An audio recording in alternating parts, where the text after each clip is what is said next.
essa linda mensagem que hoje a gente vai falar. Mas antes disso, eu quero só repetir o que foi falado sobre a importância da Bíblia, porque dá para nós o mandato, a mensagem, e dá para nós o modelo, e também fala sobre o poder que nós temos. E muitas pessoas dizem que não precisa nada mais do que o Espírito Santo. Mas o Espírito Santo nos deu a Bíblia. E Ele quer que a gente vai usar, conhecer, amar essa Bíblia, porque essa tem nossa mensagem. E sem essa Bíblia não tem autoridade. E é interessante que John Wesley tinha esse problema lá na época dele, e ele escreveu vários sermões tratando a importância da Bíblia. E ele fala, algumas pessoas dizem que o Espírito Santo é nosso líder principal, mas o Espírito não é a nossa regra, em nenhum sentido. A Bíblia é a regra em que o Espírito Santo nos orienta em toda a verdade. Então, ele nos deu essa palavra, ele vai usar para nos orientar e ajudar. E cuidado com o irmão do orgulho, que é o fanatismo. Ele é o perigo de atribuir precipitadamente coisas a Deus, como sonhos, vozes, impressões, visões e revelações. Prove todas as coisas pela Bíblia e deixa tudo ajoelhar-se diante dela. Então, essas foram as palavras sábias do John Wesley, porque nós podemos ver muitas seitas que surgiram porque alguém teve uma revelação, um sonho, alguma coisa que não foi baseada na Bíblia. Então, a Bíblia é importante, é nossa mensagem para levar. Até eu estava lendo ontem sobre uma tribo que estava tentando alcançar outra tribo que estava em uma outra ilha. E essa outra povo foi tão feroz. E o homem falou, eu vou. O que ele levou com ele? Somente a Bíblia. Porque ele sabia que essa foi a coisa principal, que as boas notícias que esses povos precisam encontrar. Então, vamos continuar falando sobre a importância de ter base do Velho Testamento sobre missões. E então vamos começar. Se você tem sua apostila, a gente vai falar sobre o que nós podemos aprender dos primeiros capítulos da Bíblia. Então, a primeira divisão da Bíblia em Gênesis é 1 até 11. Então, nós achamos que o foco é o universo, o mundo. E em 12, mudamos para a aliança com uma família. E é muito fácil pular da história de Noé para Gênesis 12 e perder alguma coisa importante. Gênesis 10 é significante porque apresenta a lista de nações cuidadosamente notadas em detalhes. Então, essa foi depois do dilúvio e os 3 filhos de Noé estavam espalhando na terra. E Deus notou cada um desses nomes, porque Ele ama o mundo. E essas pessoas são importantes para Ele. Então, Gênesis 10 está dizendo algo tão importante para nós. A obra de Deus e sua atividade está focalizada em todas as nações. Deus quer que todos sejam salvos. Então, se você pode pegar sua Bíblia, vamos olhar no último livro, Apocalipse, que reforça a mesma coisa. Apocalipse 5, 9. Apocalipse 5, 9. E diz, e entoavam novo cântico, dizendo, digno és de tomar o livro e de abrir-lhe os selos, porque foste morto e com o teu sangue compraste para Deus os que procedem de toda tribo, língua, povo e nação. E para o nosso Deus os constituíste reino e sacerdotes, e reinarão sobre a terra. Então, vamos olhar para 7:9. Apóstolos 7:9. Depois dessas coisas, vi e eis grande multidão, que ninguém podia enumerar, de todas as nações, tribos, povos e línguas, em pé diante do trono e diante do Cordeiro, vestidos de vestiduras brancas com palmas nas mãos. Amém. Então, esse é o desejo de Deus, para todos os povos conhecer Ele e viver neste plano tão maravilhoso, entender salvação.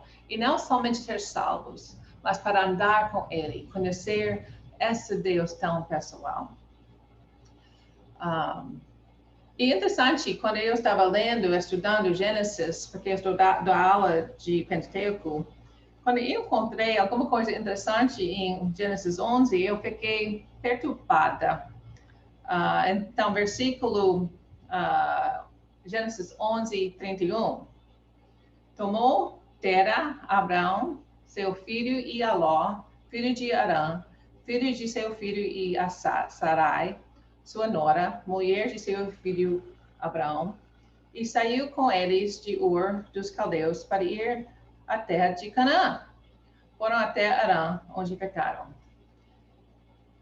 Então, parece que Tera tomou Abraão e vamos para Canaã. Como pode ser assim? Não foi chamado de Abraão para ir para Canaã? Mas é interessante que conhecemos da Bíblia que Tera, o pai de Abraão, não foi chamado.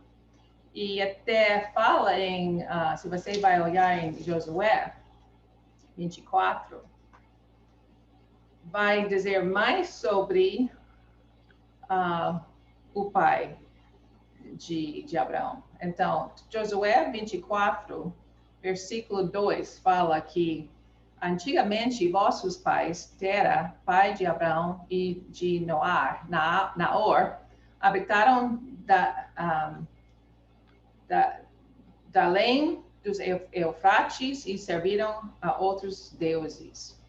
Então, sabemos que em Arã foi o centro da adoração do Deus da lua. Então, o que aconteceu? Que Arã montou as barracas lá e ficou. Mas Abraão continuou. Então, essa aqui é importante em missões, que ele nos ensina que tem que ter um chamado. Senão, quando se torna difícil, vai desistir. Então, em Gênesis 12, nós vimos um homem escolhido. Mas Deus escolheu esse homem com o resto do mundo em mente. Porque Gênesis 12:3 fala, e te serão benditas todas as famílias da terra. Ele estava pensando em mim e você, quando ele chamou Abraão. Então, na vida de Abraão, temos esse grande exemplo de um missionário. Então, ele teve uma chamada. Então, o pai não teve e desistiu, mas ele teve essa grande chamada e continuou até chegar em Canaã. Até fala disso claramente em versículo 5, 12:5.